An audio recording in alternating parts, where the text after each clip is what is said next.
Hello everyone, आज मैं आपके साथ हिमाचली डिश पारंपरिक डिश सिड्डू की जो कि शेयर कर रही हूँ। उसके लिए ये जो कैमरा है वैक्यूम वाले स्टैंड में मैं इसको डिब्बे के ऊपर लगाकर सब कुछ आपको पास से दिखा पाऊँ, इसलिए ये देखो मैंने अब सब कैमरा वगैरह सेट कर दिया। अब मैं आपको बता रही हूँ सिड्डू बनाने के लिए सबसे पहले जो उसके बीच में स्टफिंग डलती है। स्टफिंग के लिए इसके बीच में ड्राई फ्रूट जैसे कि अखरोट गिरी, काजू वगैरह सब इसकी स्टफिंग डाली जाती है। अब स्टफिंग के लिए जो मैंने ये अखरोट का एक पैकेट ओपन करा, इसको मैं थोड़ी देर के लिए पानी में भिगो के रख देती हूँ 10-15 मिनट के लिए। जबकि अच्छी तरह से फूल जाएंगे उसके बाद मैं इसको ग्राइंड करके आपको बताऊंगी किस तरीके से इसको डालना है। और अब ये जो आटा है सिड्डू का, अब इसको तैयार कर लेते हैं। ये आटा मैंने कनक का पहले से ही छान के रखा हुआ है। गेहूं के आटे की मैंने देखो 2 कटोरी नाप कर ले ली। और इसके बीच में अब जो सामान डालना है वो सारा का सारा इसके बीच में 2 कटोरी के हिसाब से जो मैं डालूंगी, इस हिसाब से आप इसको बना सकते हैं। अगर आपने क्वांटिटी ज़्यादा बढ़ानी है तो सारे सामान को थोड़ा थोड़ा बढ़ा देना। अब मोहन के लिए देसी घी जो मैंने मेल्ट करके रखा हुआ है, साथ में अभी 1 चम्मच डाल दिया मैंने चीनी का। सबसे मेन बात है जो इसके बीच में डलता है वो है ईस्ट पाउडर। ईस्ट पाउडर के साथ ही ये जो सिड्डू का आटा अच्छी तरह से फूल जाता है। आप देखो ये थोड़ा सा मैंने ये होल बनाकर आटे के बीच में अब ये मैं डाल रही हूँ ईस्ट पाउडर। और उसके साथ थोड़ा सा इसके बीच में नमक वगैरह डालकर और थोड़ा सा इसके बीच में अजवाइन क्रश करके इस तरीके से इसको आटे को तैयार किया जाता है।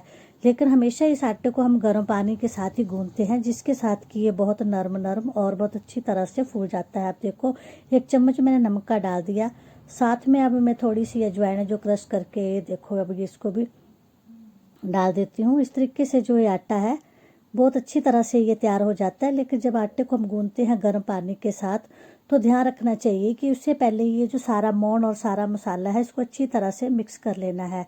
जो अच्छी तरह से इसके बीच में सारा ईस्ट पाउडर, नमक, अजवाइन और वो जो घी डाला है मैंने उसको अच्छी तरह से इस तरीके से मिक्स करने के बाद अब थोड़ा सा ईस्ट के ऊपर से इसको अब गर्म गर्म पानी के देखो इस तरीके से डाल दिया, जिसके साथ ईस्ट फूल जाएगा। अब इस आटे को अच्छी तरह से मल लेना है। इसका इतनी अच्छी तरह से इसका डो तैयार कर लेना है कि ना ये ज़्यादा नरम ना ज़्यादा सख्त बने। थोड़ा थोड़ा इसको नरम रखना है। और उसके बाद इसको फूलने के लिए मौसम के हिसाब से इसको टाइम लगता है। और गर्मियों का मौसम हो तो ये जल्दी फूल जाता है आटा। अगर सर्दियों का मौसम है तो इसको 2-3 घंटे के लिए किसी गर्म कपड़े में ढककर आप रख दोगे तो बहुत अच्छी तरह से ये आटा बनकर तैयार हो जाता है। जब देखो इस तरीके से ये सारा डो मैंने ये मलकर इस तरीके से ये रख लिया। अब इसको एक कांच के बाउल के बीच में ढक्कन लगा के मैं रख देती हूँ। अब जब तक ये आटा होएगा तब तक मैं आपको बाकी सारी और चीज़ें भी इसके बीच में जो जो हमारे को ऐड करनी है सारी की सारी मैं तैयारी करके दिखा रही हूँ। अब आटा को एक कपड़े के साथ इस तरीके से बंद करके इसको बिल्कुल कहीं से हवा नहीं लगनी चाहिए, कहीं ऐसी जगह में रखो जहाँ से इसको गर्मैश मिले। अब चलो कर लेते हैं स्टफिंग के लिए तैयारी। जो अखरोट गिरी मैंने पहले 15-20 मिनट पहले भिगो के रखी थी, अच्छी तरह से फूल चुकी है। अब इसको पानी से निकाल कर अब इसके बीच में थोड़े से और मसाले जैसे कि धनिया पाउडर, जीरा पाउडर, नमक वगैरह सारा था, थोड़ा सा इसके बीच में चाट मसाला, ये सब कुछ डालने के बाद अब इसका भी हम पेस्ट तैयार करके रख लेंगे इस तरीके से। क्योंकि जितनी अच्छी तरह से ये स्टफिंग होगी उसके बीच में इतना बहुत ही अच्छी तरह से टेस्ट आता है। अब इसके बीच में स्टफिंग के लिए आजकल कोई मूंग दाल के भी बनाते हैं, लेकिन हमारी जो सबसे पारंपरिक है उसके है कि अखरोट गिरी के साथ इसको बनाया जाता है। अब चलो चटनी के लिए अब ये जो हरे वाला प्याज है इसको भी थोड़ा मोटा मोटा काट के अब मैं इसको ये देखो रख रही हूँ। और इसके बीच में जो ये प्याज है इसका भी छिलका निकाल के मैं इस गठियों के भी बीच में ही डालूंगी। साथ में थोड़ा सा इसके बीच में मैं पुदीने की पत्तियाँ और कुछ इसके बीच में धनिया, सब कुछ अच्छी तरीके से सबको तैयार करके मैं आज ये बहुत अच्छी चटपटी चटनी तैयार करेंगे। क्योंकि हमारे यहाँ पर इस तरीके की चटनियाँ तो ऐसे भी आमतौर पर खाई जाती है, लेकिन सिड्डू के साथ तो ये चटनी सबसे अच्छी मानी जाती है क्योंकि इसके साथ बहुत अच्छी तरह से डाइजेस्ट हो जाते हैं। अब देखो हमारे टाइम के पुराने बुजुर्ग कितना अच्छा हेल्दी खाना खाते थे, जो कितना अच्छा इसके बीच में ड्राई फ्रूट होता था और बहुत चटपटी चटनियों के साथ में। अब पहले भी मैंने 1-2 बार इस डिश को बनाया था तो थोड़ा मुझसे गड़बड़ी हो गई थी, लेकिन आज मैंने इसको बहुत अच्छी तरह से परफेक्ट तरीके से बनाया, इसलिए वीडियो थोड़ी लंबी है और अब अच्छी तरह से आपको दिखा पा रही हूँ। चलो 2-3 हरी मिर्च भी अब इसके बीच में डाल देती हूँ। अब ये जो मैंने मोटा मोटा काट के रखा था ये पुदीना और ये हरे पत्ते वाली सारा के सारा ये धनिया और हरे प्याज को इस तरीके से अब मैंने देखो ग्राइंड करने के लिए रख दिया। अब इसके बीच में भी अब मैं देखो नमक वगैरह सारा, धनिया पाउडर, जीरा पाउडर जो पहले से भुना हुआ था, ये ग्राइंड करा हुआ है, सारा का सारा इसके बीच में अब ऐड कर रही हूँ। और सबसे मेन बात है इसके बीच में खट्टे के लिए वो है नींबू, लेकिन उससे पहले 1 चम्मच ये डाल दिया मैंने शक्कर का। और एक नींबू को अच्छी तरह से जो मैं इसको निचोड़ कर डालूंगी। और उसके बाद अगर आप लगे कि थोड़ा खट्टा कम है तो नींबू ऊपर से भी डल जाएगा। लेकिन अगर आप चाहो तो इसके बीच में इमली का भी आप डाल सकते हैं, या आमचूर का भी खट्टा डाल सकते हैं, या विनेगर का भी डाल सकते हैं, जिसके साथ भी आपको अच्छा लगे उस तरीके से आप इसको बना के तैयार कर सकते हैं। लेकिन सिड्डू के साथ जब चटनी होती है तो बहुत ही अच्छी लगती है वो खाने के लिए। अब देखो सारा का सारा नींबू का रस निचोड़ने के बाद अब मैं आपको दिखा रही हूँ, इसको बाद में लेके आती हूँ ग्राइंड करने के बाद इसका पेस्ट बनाकर।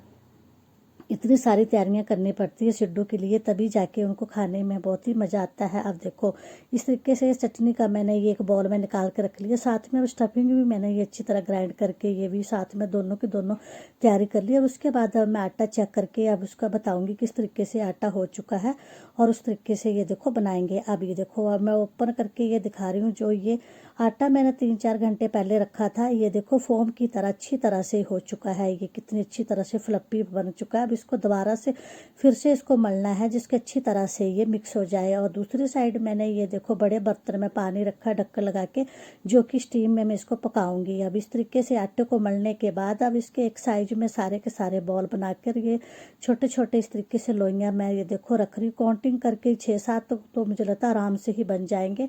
और सबके बीच में स्टफिंग भी एक जैसी ही बराबर बराबर मात्रा में इसके बीच में डलेगी। अब इस तरीके से अब इसको थोड़ा सा गोले बनाने के बाद थोड़ा सा इसके साथ सूखे आटे के साथ ही इसको बेलने से बेला जाता है। बेलते टाइम इसको बहुत ध्यान रखना पड़ता है, ना ये बहुत ज़्यादा मोटे ना बहुत ज़्यादा पतले बनाए जाते हैं।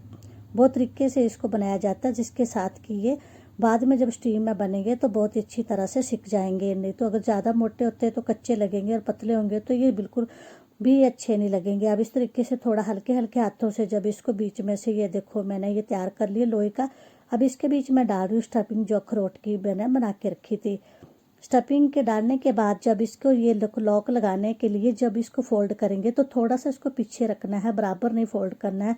जो इसका थोड़ा सा पार्ट ये एक्स्ट्रा रह गया, इसके साथ ही इसका अच्छी तरह से डिजाइन बन जाता है। इस तरीके से आप इसको साइड में से डिजाइन बना के रखना। एक एक करके मैं ये सारे के सारे सिड्डू अब बना के अब रख लेती हूँ। बाद में सबको देखो इकट्ठा ही इनको मैं रख दूंगी स्टीम करने के लिए।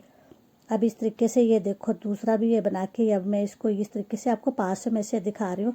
आपने किस किस ने सिड्डू को खाया है मुझे कमेंट बॉक्स में ज़रूर बताना, और किस किस ने इसको बनाया है ये भी ज़रूर बताना, और किसको ये पसंद है ये सब मुझे कमेंट बॉक्स में बताना। अब देखो ये भाप इतने सारे बन चुके हैं, इसके ऊपर मैंने ये छन्नी रख दिया। छन्नी वाली परात ये जो छेद वाली है, इसके बीच में मैंने पहले से घी लगाया हुआ था, और इसको अब इसके ऊपर रख दिया। अब एक एक करके मैं सारे के सारे सिड्डू इसके बीच में बनाकर इस तरीके से डालती जाऊँगी।